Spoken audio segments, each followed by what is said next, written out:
नमस्ते दोस्तों, मेरा नाम डॉक्टर वैभव संजय वालिया है। रिसेंटली मैंने मेरे इस चैनल की शुरुआत की है ताकि मेरा जो भी फाइनेंस, इकोनॉमी या स्टॉक मार्केट से रिलेटेड जो भी नॉलेज है, मेरा जो भी एक्सपीरियंस रहा है, जो भी मुझे पता है उसके बारे में मैं मेरे स्टूडेंट के साथ और मेरे जो इन्वेस्टर है उनके साथ ये शेयर कर सकूं।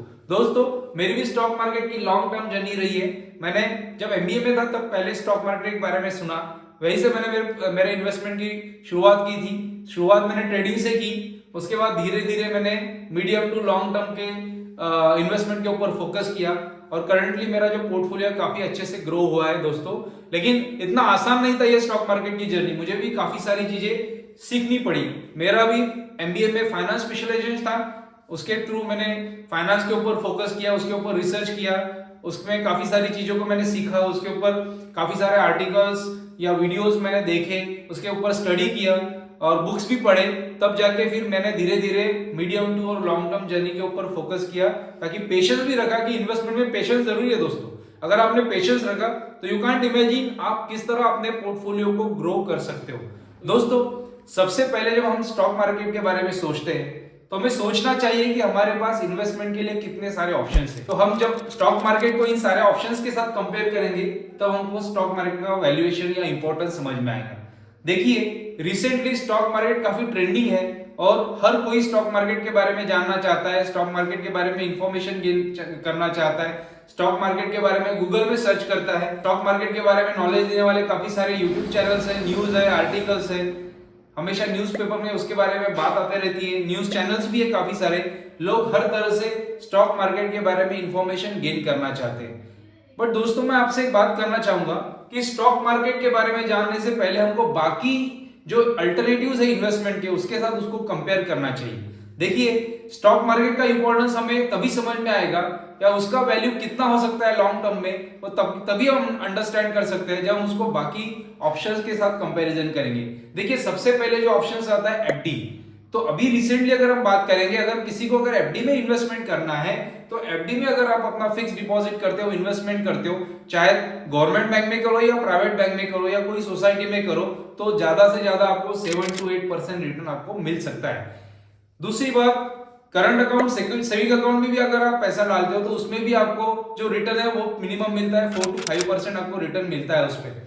उसके बाद गोल्ड में आप इन्वेस्टमेंट करते हो तो उसमें भी जो रिटर्न मिलेगा वो इतना ज्यादा नहीं है as compare to the stock market, बहुत कम है। और उसके बाद रियल एस्टेट में अगर आप पैसा डालोगे तो रियल एस्टेट में भी क्या रहता है, तेजी मंदी के ऊपर वो रियल एस्टेट के रेट डिपेंड रहते हैं और लिक्विडिटी का भी प्रॉब्लम जाता है। जब आपको बेचना चाहते हो प्लॉट को या कोई आपकी प्रॉपर्टी को तो खरीदार नहीं मिलते, या फिर जो रेट पे आपको बेचना है उस रेट पे वो खरीदने वाला अवेलेबल नहीं रहता, तो तब आपको काफी सारी लिमिटेशंस को फेस करना पड़ता है। बाकी और दूसरे ऑप्शंस है जिसमें आप जैसे पीपीएफ में आप पैसा डालते हो, उसमें भी इतना रिटर्न नहीं मिलता है। लेकिन अगर हम स्टॉक मार्केट के बारे में बात करेंगे, डायरेक्टली अगर आप स्टॉक में इन्वेस्टमेंट करते हो तब भी अभी जो रिटर्न मिल रहा है या जो पास्ट हिस्ट्री है 15 to 20%, 25% तक आपको स्टॉक मार्केट में मिनिमम रिटर्न मिल सकते हैं। और अगर हम म्यूचुअल फंड की बात करेंगे, फॉर एग्जांपल अगर किसी को स्टॉक मार्केट के बारे में इंफॉर्मेशन नहीं है, वो डायरेक्टली स्टॉक मार्केट में इन्वेस्टमेंट नहीं कर सकता, तो म्यूचुअल फंड के थ्रू वो इन्वेस्टमेंट करता है। अभी रिसेंटली हम देखेंगे तो सबसे ज्यादा एसआईपी का क्रेज है, तो एसआईपी के थ्रू भी जो भी लोग पैसा इन्वेस्ट कर रहे हैं मार्केट में, वो सारा पैसा स्टॉक मार्केट में ही जा रहा है दोस्तों। तो आपको समझना पड़ेगा कि इतने सारे ऑप्शंस के साथ अगर हम स्टॉक मार्केट को या म्यूचुअल फंड को, जो भी स्टॉक मार्केट का हिस्सा है, उसको अगर हम कंपेयर करते हैं तो स्टॉक मार्केट लॉन्ग टर्म में, शॉर्ट टर्म में और मीडियम टर्म में काफी ज्यादा इसका परफॉर्मेंस है और इसने काफी ज्यादा रिटर्न जनरेट करके दिए हैं। और दूसरी बात, सबसे मेन जो बात है हमको समझनी पड़ेगी कि इन्फ्लेशन, महंगाई। अगर आपने बैंक में अगर 1 लाख रुपए डाला है और बैंक में अगर आपको 7% इंटरेस्ट मिल रहा है और जो महंगाई है, इन्फ्लेशन है, वो 6% है, तो आप नेक्स्ट ईयर के लिए 1% का आपका रिटर्न रह पाएगा, आप इन्फ्लेशन को बीट नहीं कर पाओगे। इसीलिए मैक्सिमम लोग अभी स्टॉक मार्केट की तरफ इन्वेस्टमेंट कर रहे हैं या फिर म्यूचुअल फंड की तरफ इन्वेस्टमेंट कर रहे हैं, ताकि वो आप इन्फ्लेशन को बीट करना चाहोगे और आपका जो रिटर्न है वो पॉजिटिव रिटर्न में कन्वर्ट हो सकता है। तो इसीलिए अभी स्टॉक मार्केट के बारे में क्रेज बढ़ रहा है। दूसरी बात, अगर कोई ऑप्शन में आप इन्वेस्टमेंट करते हैं, रियल एस्टेट में अगर आपको इन्वेस्टमेंट करना है तो आपको रियल एस्टेट में अगर आपको कोई प्लॉट भी लेना है तो 10 लाख रुपए आपको एट ए टाइम इन्वेस्टमेंट करने पड़ेंगे, तब जाके आप कोई प्लॉट ले सकते हो। 5 लाख रुपीस आपको इन्वेस्टमेंट करने पड़ेंगे, और महंगी प्रॉपर्टी है तो वहां पे आपको 20-25 लाख 30 लाख तक की आपको इन्वेस्टमेंट करना पड़ेगा। लेकिन स्टॉक मार्केट ऐसा है दोस्तों कि स्टॉक मार्केट में आप मिनिमम अमाउंट से इन्वेस्टमेंट शुरू कर सकते हो। अगर एसआईपी भी आप जाते हो तो 500 रुपीस एसआईपी के थ्रू भी आप इन्वेस्टमेंट कर सकते हो पर मंथ, या फिर स्टॉक भी खुद खरीदोगे तो मिनिमम जो कम रेट में अवेलेबल स्टॉक है वो भी आप खरीद सकते हो। जितनी आपकी कैपेसिटी है उसके हिसाब से आप स्टॉक मार्केट में इन्वेस्टमेंट कर सकते हो। देखो दोस्तों, मैं आपसे बात करना चाहूंगा कि अगर हम बात करेंगे इंडिया की, तो इंडिया में अभी 17% हाउस होल्ड अभी स्टॉक मार्केट में रिटेल इन्वेस्टर उनका पार्टिसिपेशन है। लेकिन अगर हम यूएस की बात करेंगे रिसेंट स्टडी की, तो 66% जो इन्वेस्टर है वो स्टॉक मार्केट में करंटली इन्वेस्टेड है। तो यू कैन इमेजिन अभी इंडिया में कितना ज्यादा स्कोप है। और सबसे मेन, स्टॉक मार्केट में इन्वेस्टमेंट करने के लिए इंडिया बेस्ट ऑप्शन क्यों है? क्योंकि India is in the developing stage, और जो बाकी मार्केट्स है लाइक इंडियन मार्केट को इमर्जिंग मार्केट कहा जाता है, जहां पे बहुत ज्यादा पोटेंशियल है। और अगर कोई इस मार्केट में इन्वेस्टमेंट कर सकता है या करना चाहता है तो उसको लॉन्ग टर्म में, मीडियम टर्म में काफी अच्छे रिटर्न मिल सकते हैं। और हमारे यहाँ पे जो भी कंपनीज हो, जितनी भी कंपनीज है, हर कंपनीज अच्छा परफॉर्म कर रही है बाकी कंट्रीज के कंपैरिजन में। आईटी सेक्टर की कंपनियां लो, फार्मा कंपनियां लो, कंज्यूमर ड्यूरेबल्स लो, बैंकिंग इंडस्ट्री लो, फाइनेंस इंडस्ट्री लो, म्यूचुअल फंड इंडस्ट्री लो, हर इंडस्ट्री, हर कंपनी अपनी अच्छी परफॉर्म कर रही है। और कंपनीज के थ्रू जो भी रिटर्न मिल रहा है लोगों को इन्वेस्टमेंट में, वो काफी अच्छा है as compare to the other asset class.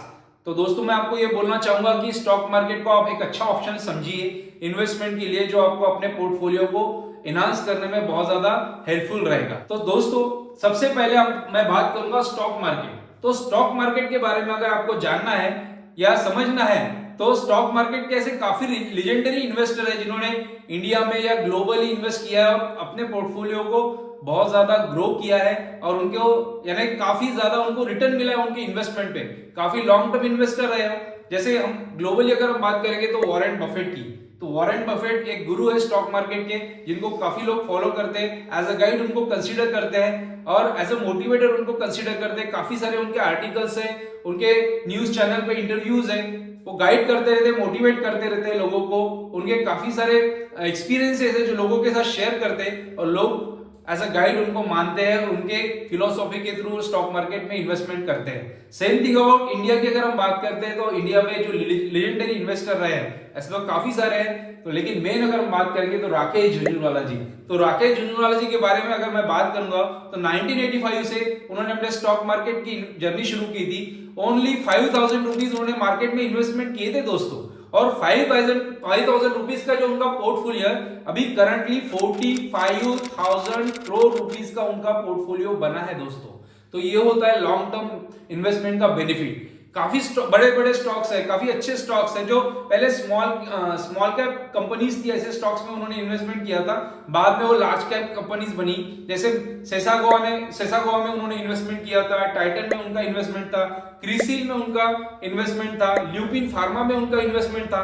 ऐसे मल्टीबैगर स्टॉक उन्होंने आइडेंटिफाई किए जिनके थ्रू उनको काफी अच्छा रिटर्न मिल पाया है। राकेश झुंझुनवाला जी के साथ ये हो सकता है दोस्तों, तो ये हमारे साथ भी हो सकता है, लेकिन हमको थोड़ा उसके लिए नॉलेज लेना पड़ेगा, हमको थोड़ा उसके बारे में सर्च करना पड़ेगा। देखो दोस्तों, पुरानी अगर हम बात करेंगे तो पुराने समय में, उस समय क्या था, डिजिटल रिवॉल्यूशन नहीं था। उस समय नॉलेज सोर्सेज अवेलेबल नहीं थी, वहां पे इंफॉर्मेशन अवेलेबल नहीं थी, इंटरनेट का इतना ज्यादा पेनिट्रेशन नहीं था। लोगों को स्टॉक मार्केट के बारे में अगर जानना है तो बहुत ज्यादा उनको रिसर्च करनी पड़ती थी, काफी लोगों से मिलना पड़ता था, वहां पे बताने वाले कोई नहीं थे, गाइड नहीं थे, मोटिवेटर नहीं थे।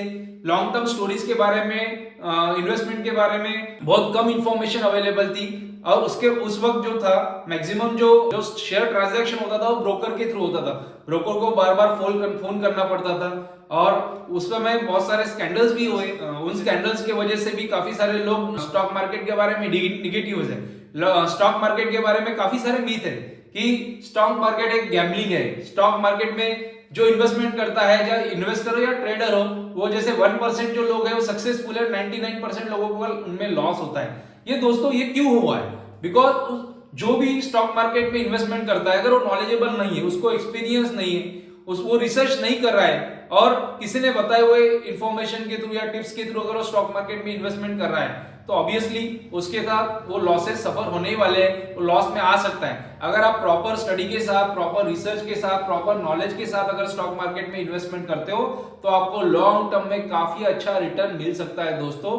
तो यही मेरा एक उद्देश्य है कि आप लोगों को, आप सब रिटेल इन्वेस्टर को स्टॉक मार्केट के बारे में बताओ, स्टॉक मार्केट होता क्या है और स्टॉक मार्केट में किस तरह का बेनिफिट हो सकता है, किस तरह का इन्वेस्टमेंट आप कर सकते हो ताकि आप अच्छे सक्सेसफुल इन्वेस्टर बनो और लाइफ में जो भी आपके एम्स एंड ऑब्जेक्टिव्स है वो आप अचीव कर सको। जब हम स्टॉक मार्केट के बारे में इंफॉर्मेशन गेन करते हैं या स्टॉक मार्केट के बारे में सोचते हैं तो हमको पहले ग्लोबल इकोनॉमी के बारे में सोचना चाहिए। ग्लोबल इकोनॉमी का अगर हम बात करते हैं तो पूरी दुनिया की जो इकोनॉमी है, जो करंट ट्रेंडिंग इकोनॉमी है, जो भी इकोनॉमिक रिफॉर्म चल रहे हैं ग्लोबली, उसके बारे में हमको थोड़ा स्टडी करना चाहिए। अपार्ट फ्रॉम दिस हमको इंडियन इकोनॉमी के बारे में स्टडी करनी चाहिए कि इंडियन इकोनॉमी में क्या हो रहा है, किस तरह के रिफॉर्म्स हो रहे हैं और किस तरह के ग्रोथ प्रोस्पेक्ट्स है।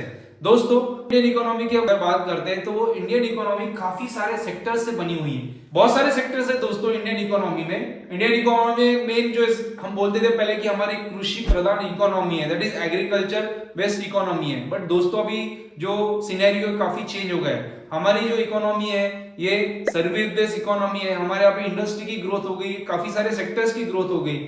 तो हमारे यहाँ पे जो ग्रोथ हुई है सेक्टर्स की, उसमें बैंकिंग फाइनेंस सेक्टर आता है, बैंकिंग सेक्टर आता है, इंश्योरेंस सेक्टर है, म्यूचुअल फंड सेक्टर्स है। दोस्तों हमारे इंडिया के आईटी सेक्टर की भी काफी ज्यादा ग्रोथ हुई है, कंज्यूमर ड्यूरेबल सेक्टर्स है, एफएमसीजी सेक्टर है, फार्मा सेक्टर है, उसके बाद एविएशन है।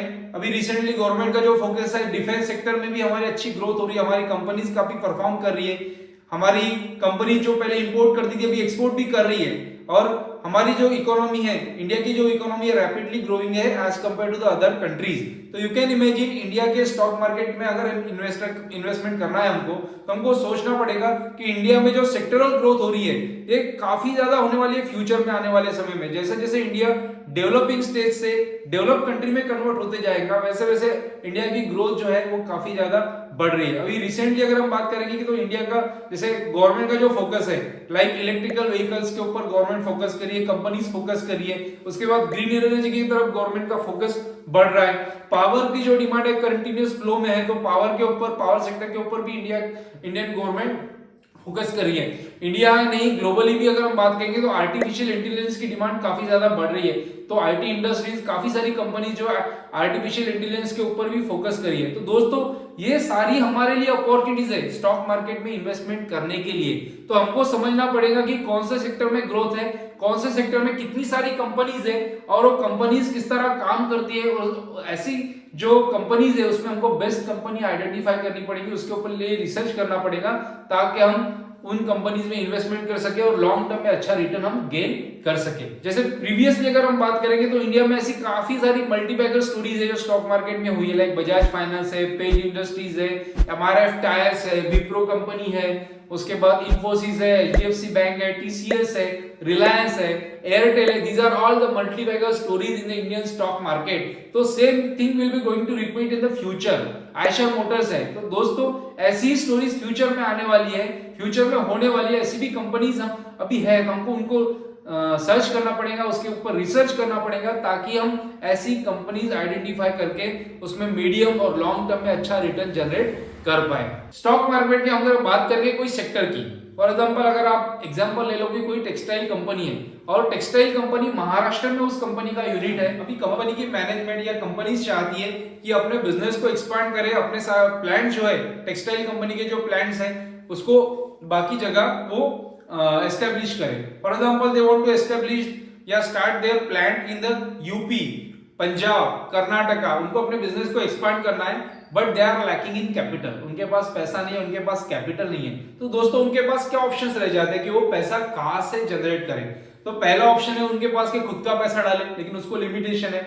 दूसरा है बोरोड कैपिटल, उधार लेना है पैसा, लेकिन कहां से लेंगे, देने वाले भी तो चाहिए। उसके बाद बैंक की तरफ से लोन लेना चाहिए, तो बैंक भी लिमिटेशन रहती है। उसके बाद आपको कोलैटरल सिक्योरिटी देनी पड़ती है, मॉर्गेज देना पड़ता है, तब जाके बैंक आपको लोन दे सकती है। फिर ऑप्शन बनता है दोस्तों उनके पास इक्विटी का, यानी शेयर्स का, स्टॉक्स का। तो कंपनी क्या करती है, अपने स्टॉक्स निकालती है, अपने शेयर्स निकालती है ताकि उसमें लोग, और कंपनी बताती है अपने मार्केट में न्यूज ओपन करती है, न्यूज लाती है मार्केट में उनके मर्चेंट बैंकर्स रहते हैं, उनके थ्रू न्यूज लाती है मार्केट के हमारे कंपनीज के स्टॉक्स आ रहे हैं। तो ये स्टॉक्स जो आते हैं दोस्तों, वो स्टॉक्स लोग आइडेंटिफाई करते हैं, उसके बारे में पढ़ते हैं, कोई उनको बताता है इन्वेस्टर को कि ऐसे ऐसे कंपनी के स्टॉक्स आए हैं मार्केट में।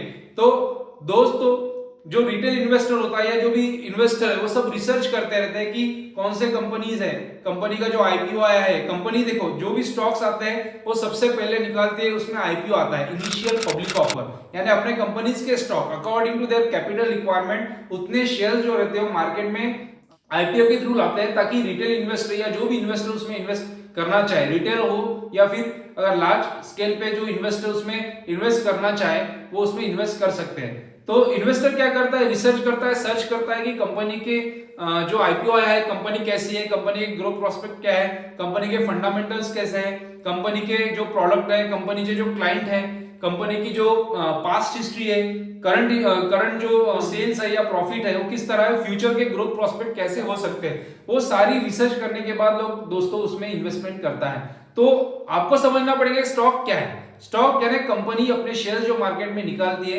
उसको हम स्टॉक कहेंगे या शेयर्स कहेंगे, और जो इन्वेस्टर है उसको उसमें इन्वेस्ट करता है। तो ऑब्वियसली क्या होगा, जो कंपनी वाले हैं, जो कंपनी की मैनेजमेंट है, जो शेयर्स निकाल रहे हैं तो उनको कैपिटल मिलता है, और जो इन्वेस्टर है उसको कैपिटल के बदले शेयर्स मिलते हैं। तो we can say that transfer of capital and transfer of shares both are the exchange process we can दे।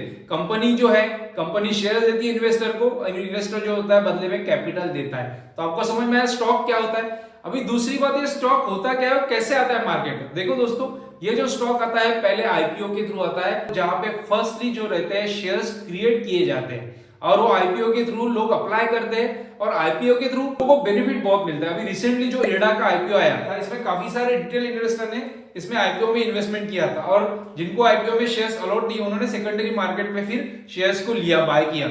लेकिन अभी भी जिन्होंने होल्ड करके रखा है शेयर्स को, तो यू कांट इमेजिन कि कितना रिटर्न उन्होंने जनरेट किया।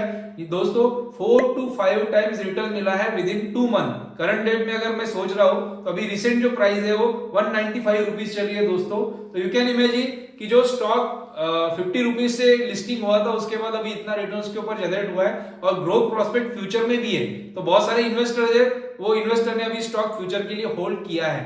तो दोस्तों ये जो इरडा का आईपीओ आया था, जो भी आईपीओ आता है प्राइवेट मार्केट में, तो आता है प्राइमरी मार्केट में। तो लोग प्राइमरी मार्केट में क्या करते हैं, वो स्टॉक में इन्वेस्टमेंट करते हैं आईपीओ के थ्रू, क्योंकि उनको पता है कि ग्रोथ स्टोरी काफी अच्छी है। कोई शॉर्ट टर्म के लिए इन्वेस्टमेंट करता है, कोई मीडियम टर्म के लिए, लॉन्ग टर्म के लिए। हर किसी इन्वेस्टर का कोई ऑब्जेक्टिव होता है, और अकॉर्डिंग टू दैट ऑब्जेक्टिव वो इन्वेस्टमेंट ऑब्जेक्टिव के हिसाब से मार्केट में इन्वेस्टमेंट करते हैं। तो ऐसे काफी सारे लोग हैं जो शेयर्स को होल्ड करते हैं। तो जनरली क्या होता है, प्राइमरी मार्केट में आईपीओ आता है, शेयर्स का आईपीओ आता है।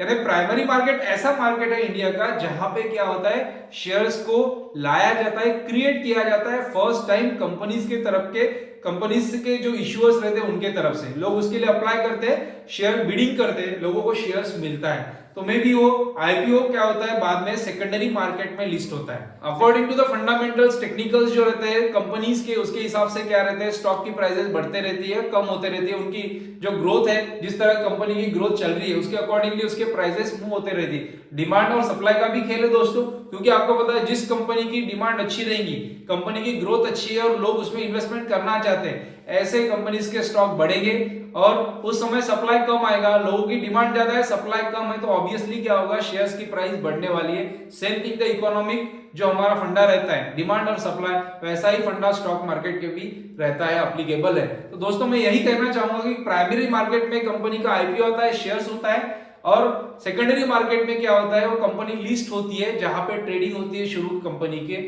शेयर्स में। तो अकॉर्डिंगली प्राइसेस बढ़ते रहती है।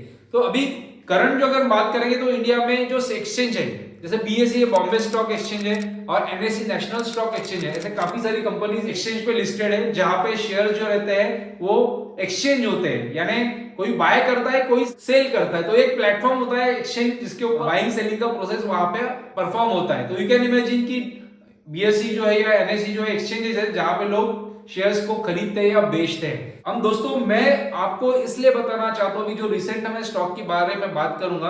तो पहले क्या था, इंडिया में जो स्टॉक में इन्वेस्टमेंट करने वाले जो लोग थे, वो सबसे ज्यादा, जैसे हम बोलेंगे कि एफआईज, फॉरेन का जो पैसा आएगा। इंडिया में दोस्तों 2 तरह के इन्वेस्टर होते हैं मोस्टली, जो इन्वेस्टमेंट करते हैं।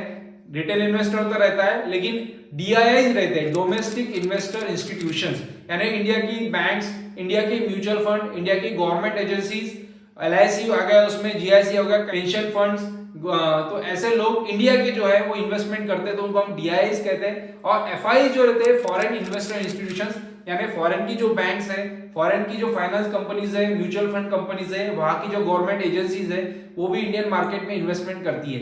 तो पहले क्या होता था दोस्तों, पहले होता था कि हमारा जो मार्केट था टोटली FIs के ऊपर डिपेंड रहता है। FIs अगर बाइंग करेंगे तो इंडियन मार्केट चढ़ जाएगा, बढ़ जाएगा, और FIs अगर सेलिंग करते तो इंडियन मार्केट डाउन में आ जाएगा या गिर जाएगा। लेकिन दोस्तों अभी ऐसा नहीं रहा। अभी इंडिया में म्यूचुअल फंड इंडस्ट्रीज के थ्रू काफी सारा पैसा आया है, लोग काफी ज्यादा इंडियन स्टॉक मार्केट में इन्वेस्टमेंट कर रहे हैं। तो ऐसे वक्त DIIs ने हमारे मार्केट को होल्ड करके रखा है, हमारा मार्केट अभी भी स्टेबल रहता है, इतना ज्यादा उस पर इंपैक्ट नहीं होता। अगर FIs ने माल बेचा भी, शेयर बेचे भी, तब भी अपना मार्केट जो है वो गिरता नहीं है। और दोस्तों इसमें सबसे ज्यादा जो योगदान है रिटेल पार्टिसिपेशन का है।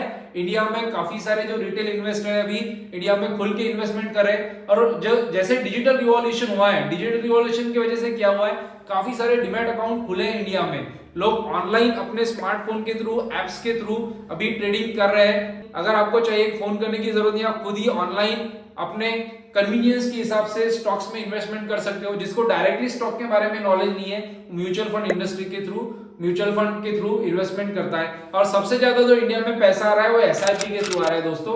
तो हमारा जो मार्केट है अभी FIs के ऊपर इतना डिपेंडेंट नहीं रहा, DIIs ने मार्केट को बहुत ज्यादा स्ट्रांगली होल्ड करके रखा है। तो दोस्तों हम इस मार्केट का, इस स्टॉक मार्केट का हम हिस्सा बन सकते हैं अगर हम प्रॉपर रिसर्च करें, प्रॉपर स्टडी करें। तो अगर हमको फोकस करना है तो दो तरह की जर्नी हम फोकस करते हैं, शॉर्ट टर्म में ट्रेडर बन सकते हैं और लॉन्ग टर्म में इन्वेस्टर बन सकते हैं। ट्रेडिंग में भी पैसा है, फ्यूचर्स एंड ऑप्शंस में, डेरिवेटिव्स में लोग पैसा अर्न करते हैं, उसके लिए लेकिन प्रॉपर स्टडी चाहिए, प्रॉपर रिसर्च चाहिए, तब तक जाके आप उसके ऊपर फोकस कर सकते हो।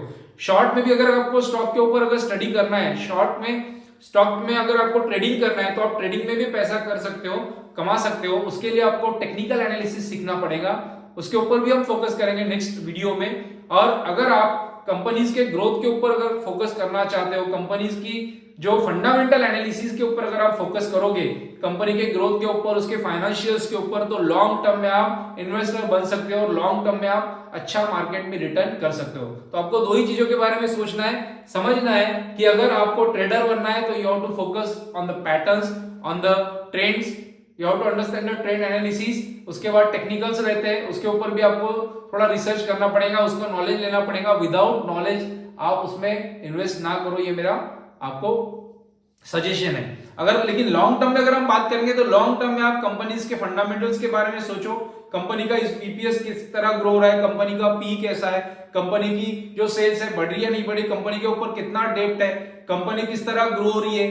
तो ये सारे एस्पेक्ट्स के ऊपर अगर आप फोकस करोगे तो आप लॉन्ग टर्म में अच्छा पैसा बना सकते हो दोस्तों। और स्टॉक मार्केट ही ऐसा जरिया है जिसके थ्रू आप करोड़पति बन सकते हो दोस्तों। अगर आपने प्रॉपर रिसर्च किया, प्रॉपर स्टडी किया, तो आप बहुत कम इन्वेस्टमेंट में आप लॉन्ग टर्म में अच्छा पैसा कमा सकते हो। ऐसी बहुत सारी स्टॉक्स है इंडिया में जो 30-40% कंपाउंडिंग से ग्रो होते हैं, और कंपाउंडिंग के थ्रू जो पैसा ग्रो होता है लॉन्ग टर्म में 1 लाख रुपीस कब जाके वो रोज में कन्वर्ट हो जाएंगे वो आपको पता भी नहीं चलेगा दोस्तों। अगर आपने पेशेंस रखा, पेशेंस स्टॉक मार्केट में चाहिए, पेशेंस के थ्रू अगर आप इन्वेस्टमेंट करते हो, प्रॉपर रिसर्च के थ्रू अगर इन्वेस्टमेंट करते हो, प्रॉपर नॉलेज लेते हो मार्केट का, तो आप अच्छे से रिटर्न जनरेट कर सकते हो और अपने आपके पोर्टफोलियो को आप अच्छे से ग्रो कर सकते हो दोस्तों।